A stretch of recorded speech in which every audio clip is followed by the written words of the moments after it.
Una de las cosas que digo en mi iglesia también a menudo es que hay mucha gente inteligente en este mundo. Hermanos, ¿han visto alguna vez una persona con un coeficiente intelectual de alrededor de 170 o 180? Cuando estoy rodeado de gente así, me siento desanimado. Una persona con un coeficiente intelectual de 170 no memoriza nada, sino que todo lo que ve se guarda como fotografiado en su cabeza. Son tan inteligentes estas personas que dicen que hablan 5 idiomas o 10 idiomas, pero no importa lo inteligente que seas, que no podrás vencer a una persona dirigente. Es incluso aterrador, ¿no? Ese tipo de personas dirigentes que avanzan al mismo ritmo todos los días. ¿Conocéis el cuento infantil de la carrera entre el conejo y la tortuga, no? ¿Y quién gana? No importa lo diligente que seas, que no podrás vencer a una persona diligente. La gente que va al mismo ritmo todos los días, ya sea que llueva, nieva o haga viento, da mucho miedo. Pero por muy diligente que seas, no se puede ganar a una persona con suerte. Imaginemos que me caigo, pero por casualidad, esa tierra tenía ginseng. Encima te caes en un campo de ginseng, que es muy valioso. ¿Cómo puedes vencer a una persona tan afortunada, no? No hay manera de vencer a esa persona. ¿No es así nuestra iglesia también? Hubo una vez que en una de las iglesias de Kaondo se construyó el edificio en la ladera de una montaña. Y para llegar a esa iglesia había que pasar por una cárcel, ¿no?, que hay al lado y cruzar un camino de montaña sin luces, por lo que da mucho miedo pasar por ahí aún con plena luz del día. Entonces todos al ver eso dijeron, ¿por qué se construyó la iglesia en un lugar como este? De noche, cuando encienden las luces en la iglesia, los agricultores que trabajaban en el campo de alrededor se quejaban porque no crecen sus cultivos por esa luz y pedían que la iglesia comprase sus tierras como sea porque allí no crecían sus productos por la culpa de la iglesia. Y al haber tantas quejas, no quedaba más remedio que pedir incluso un préstamo para comprar ese terreno. Y exactamente 4 meses después de que ocurrió esto, se anunció que se va a construir un ayuntamiento justo al lado y que iban a poner una carretera de 8 carriles. Los precios del terreno de la zona saltaron 5 o hasta 10 veces en un instante, ¿no? Entonces vino la persona que vendió esas tierras llorando y gritando, devolvedme la tierra. ¿Cómo va a ser posible devolver algo que ya está completo el registro, ¿no? Eso ya pertenece a nuestra iglesia. No importa lo diligente que seas, porque siempre que va a haber otra persona con más suerte, ¿no? Y eso no depende del esfuerzo. Pero por más afortunado que sea una persona, esa no puede vencer a una persona a quien Dios está de su lado incondicionalmente. ¿Quién puede con esa persona a la que Dios se pone incondicionalmente de su lado? En la actualidad, Dios está absolutamente de parte de Israel. ¿Quién puede vencer a Israel? Nadie puede ganar contra ellos. No importa cuán inteligente, cuán diligente que seas o cuán afortunado seas, porque no podrán superar una vida en la que Dios esté incondicionalmente de su lado. Vamos a ver en 1 Samuel capítulo 3, 1 Samuel capítulo 3, versículo 19. Y Samuel creció y Jehová estaba con él, y no dejó caer a esa tierra ninguna de sus palabras, y todo Israel, desde Dan hasta Beerseba, conoció que Samuel era fiel profeta de Jehová. Aquí en el versículo 19 vemos que el Señor estuvo con Samuel durante su crecimiento. ¿No? La mejor eh, estrategia, ¿no?, es estar con Dios. La fortaleza de Jebús es un castillo inconquistable, ¿no? Es una fortaleza de las fortalezas, es una fortaleza bendecida por la naturaleza que jamás se puede conquistar físicamente. Pero Dios estaba con David, Dios estaba con Samuel. Vamos a ver en 1 Samuel capítulo 7, versículo 10. Y aconteció que mientras Samuel sacrificaba el holocausto, los filisteos llegaron para pelear con los hijos de Israel. Mas Jehová tronó aquel día con gran estruendo sobre los filisteos y los atemorizó, y fueron vencidos delante de Israel. Y saliendo los hijos de Israel de Mizpa, siguieron a los filisteos, y hiriéndolos hasta debajo de Betcar, tomó luego Samuel una piedra y la puso entre Mizpa y Sent, y le puso por nombre Ebenezer.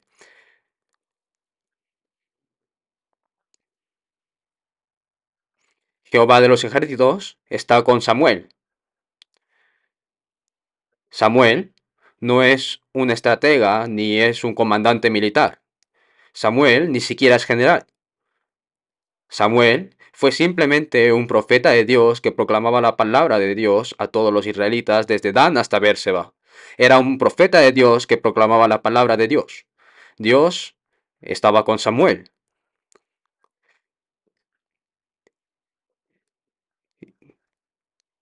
Por eso reunió a todo el pueblo de Mizpa.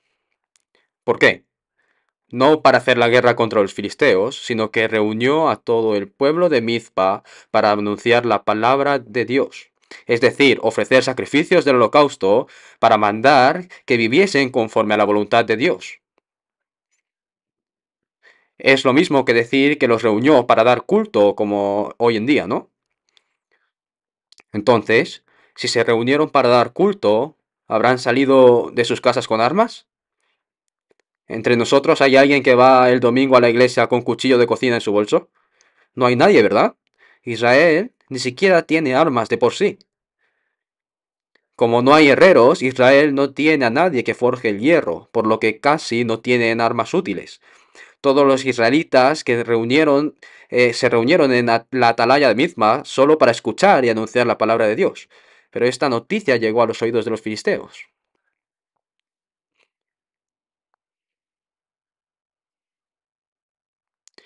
Es difícil intentar luchar uno por uno, pero están todos reunidos, ¿no?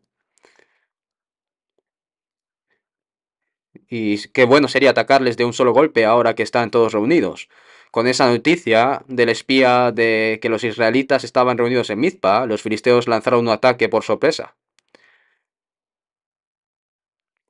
Es difícil intentar matarlos uno por uno, pero están todos reunidos, así que dijeron eliminémoslos a todos de un solo golpe. Por eso los filisteos llevaron espadas, lanzas y llevando armas, y además estaban en un área plana. Entonces cuando oyeron que estaban en Mizpa salieron corriendo para atacar a los israelitas. Pero si miramos lo que hay aquí, vemos en medio del versículo 10, los filisteos llegaron para pelear con los hijos de Israel, mas Jehová tronó aquel día con gran estruendo. Y de repente se oscureció el cielo y comenzaron a caer estruendos y relámpagos con toda la fuerza. Entonces vamos a pensar con sentido común, si un rayo cae sobre el terreno llano y tú tienes una espada o una lanza en la mano, no tienes una espada o una lanza, ¿qué pasaría? Por cada relámpago decenas de personas caían, ¿no? Cada destello caen decenas de personas y se produce un caos entre cientos de personas cada brillo del relámpago. Entonces, ¿qué tipo de persona seguirá sosteniéndolo? Tiraron todo al suelo y huyeron. Como huían, les perseguía el pueblo de Israel, pero todas las armas estaban ahí. Entonces ellos cogieron esas armas y persiguieron a los filisteos hasta Betcar y acabaron con ellos. Esa es la situación ahora, ¿no?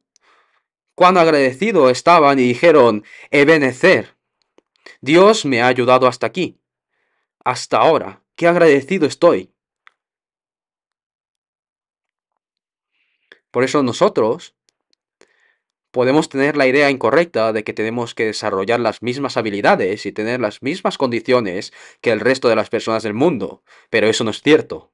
Absolutamente no. La mejor estrategia para los cristianos es estar con Dios.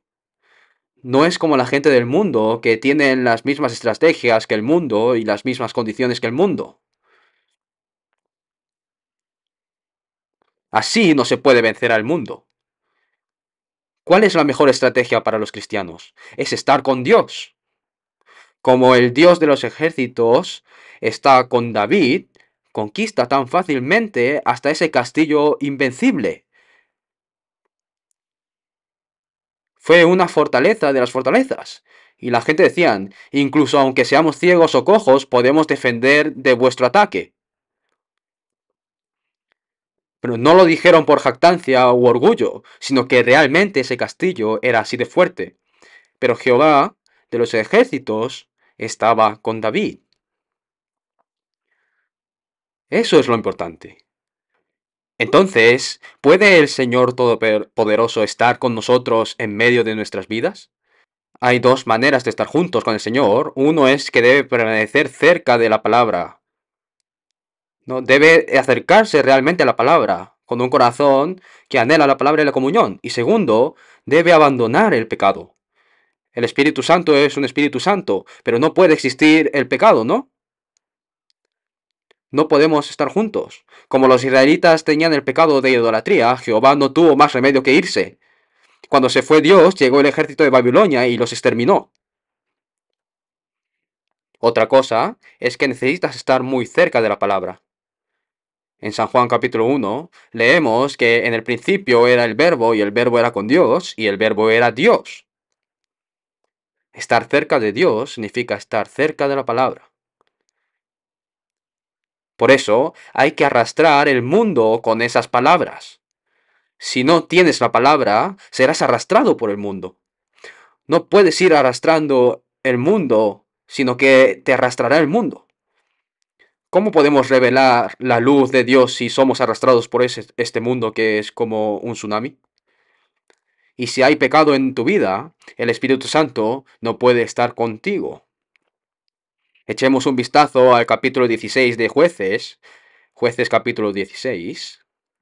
Voy a leer desde el versículo 15, capítulo 16, versículo 15. Y ella le dijo, ¿cómo dices yo te amo cuando tu corazón no está conmigo? Ya me has engañado 3 veces y no me has descubierto aún en qué consiste tu gran fuerza.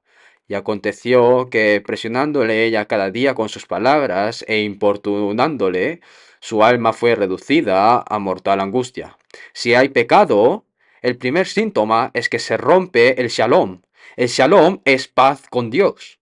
Eso es shalom, ¿no? Pero este shalom, esta paz se rompe. Si estás en pecado, su alma fue reducida a mortal angustia, dice.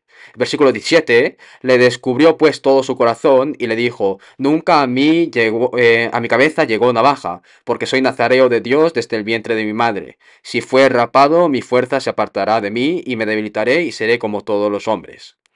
Y si hay pecado, el poder se va, la fuerza se va. 18. Viendo Dalila que él le había descubierto todo su corazón, envió a llamar a los principales de los filisteos, diciendo, venid esta vez, porque él me ha descubierto todo su corazón. Y los principales de los filisteos vinieron a ella, trayendo en su mano el dinero. Y ella hizo que él se durmiese sobre sus rodillas. Sobre todo cuando habla de Sansón, habla mucho de que él dormía mucho, ¿no? Sansón dormía todo el tiempo. Está durmiendo continuamente, ¿no? Y solo duerme, duerme, duerme, duerme. Y por eso le atacan mientras duerme. Esto significa que una persona que está en pecado es lo mismo que dormir, ¿no? En su vida cristiana. Le hizo dormir y llamó a un hombre quien le rapó las 7 guedejas de su cabeza, y ella comenzó a afligirlo, pues su fuerza se apartó de él, y le dijo, Sansón, los filisteos sobre ti, y luego que despertó él de su sueño, estaba dormido otra vez, ¿no? Esta vez saldré como las otras y me escaparé, pero él no sabía que Jehová ya se había apartado de él, mas los filisteos le echaron mano y le sacaron los ojos. La palabra más aterradora que se puede decir, que se puede leer aquí es al final, ¿no? Del versículo 20, ¿no? Dice, pero él no sabía que Jehová ya se había apartado de él, ¿no? Esto es lo que realmente da miedo en la vida cristiana. Si estoy en pecado, si puedo sentir que el Espíritu Santo de Dios se aparta de mí, pues me arrodillaría delante de Dios si caigo en pecado, ¿no? Pero no puedo sentirlo. No me doy cuenta. Aunque me convierta en una persona inútil, no lo puedo sentir en absoluto. A veces hay algunas personas que solo hablan del pasado. ¿Sabes por qué hablan de viejos tiempos? Una persona que habla del pasado es aquella que no tiene nada que decir del presente. Una persona que no tiene nada que decir ahora en el presente habla del pasado. Entre los novios también pasa eso, ¿no? Los amantes que están cariñosos no están tan bien ahora los dos. ¿Qué necesidad tendrán de hablar sobre viejos tiempos, no? Pero la gente que habla del pasado no tiene nada que hablar del presente. En su tiempo, dice, en el pasado evangelicé a mucha gente. Si le das la vuelta, significa que ahora no lo está haciendo. Antes leía mucho la Biblia, eso quiere decir que no la está leyendo ahora. En el pasado fui utilizado valiosamente.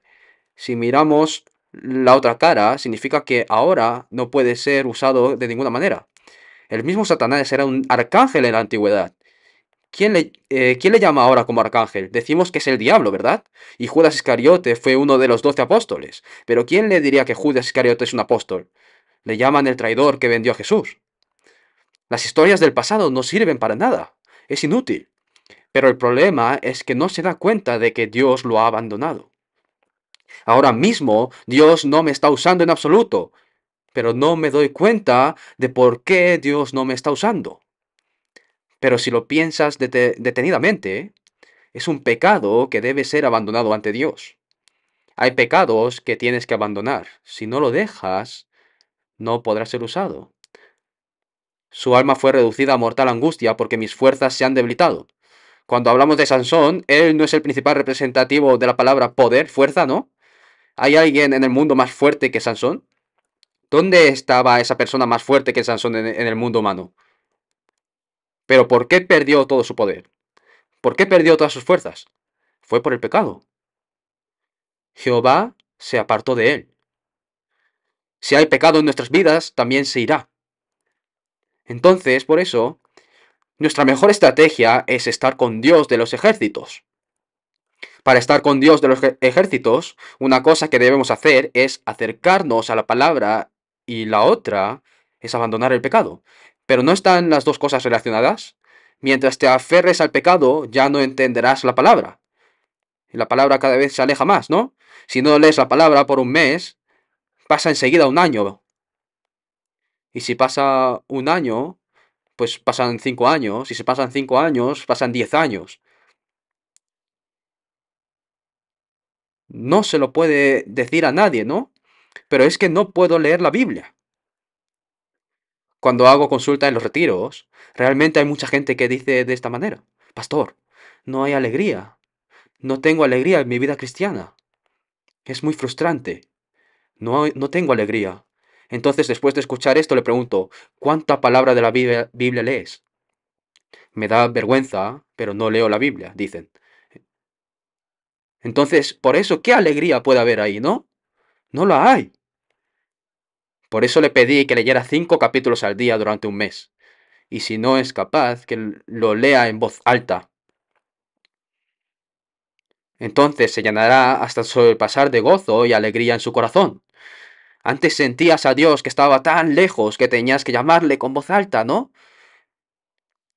Pero si empiezas a leer 5 capítulos de la Biblia por la noche durante un mes, en un ambiente tranquilo, apagando tu teléfono y la televisión, llegarás a creer que te responde al momento, hasta en el más pequeño gemido, ¿no? Eso lo creerás, esa es la fe. Por eso deben poner cerca la palabra. Entonces la mejor estrategia es estar con Dios, con Dios.